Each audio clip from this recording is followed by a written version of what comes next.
Welcome to the deep dive.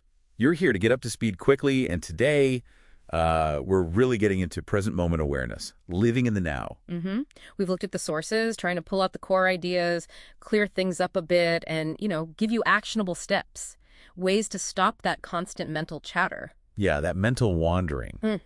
That's really the target here. Because being present, it isn't passive, is it? It's more like an intentional choice. Exactly. A deliberate shift, moving away from just reacting on autopilot. Okay, so let's nail down the basics right away. The sources seem to agree it really boils down to two things, surprisingly simple things. Right. Pay attention on purpose. Yeah. Actively.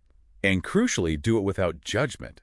That non-judgmental part seems absolutely vital. It is. And it's needed because these terms get muddled, We need to sort out this triad. Mindfulness, meditation, flow. Okay, let's do that. Mindfulness first. So mindfulness is the skill, or maybe the state, of active, open attention. You can apply it anywhere, walking, doing dishes, whatever. Yeah, right. And meditation then is the formal practice, the gym for attention. Precisely. The structured training. Often using the breath as an anchor just to build that capacity, strengthen that attentional muscle. But then there's flow, that state where you're totally absorbed, feels very present. It definitely is intense presence. But the key difference, and this is important, flow is goal-directed. You're lost in a task, usually a challenging one. Okay. Whereas mindfulness is just watching, no goal. Exactly. Observational, non-striving, just seeing what's there. Got it. So the problem this whole practice addresses is what the sources call mental time travel.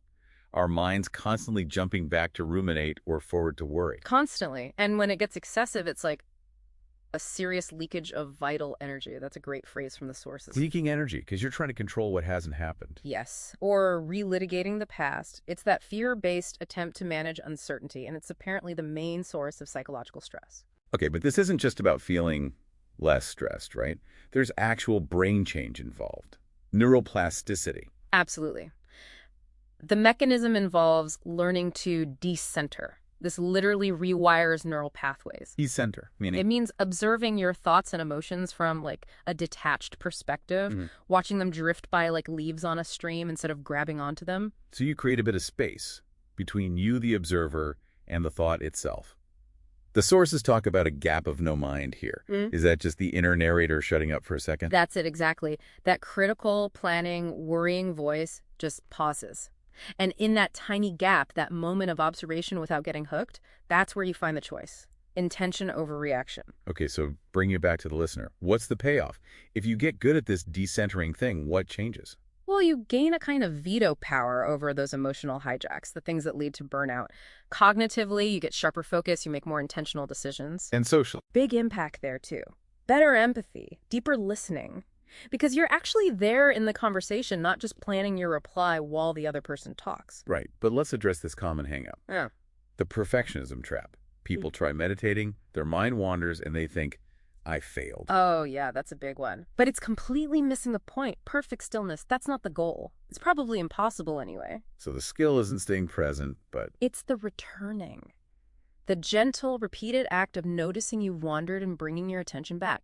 That specific action, that return, is what strengthens the attentional muscle. Every time you bring it back, that's a rep. Okay, so how do we put this into practice?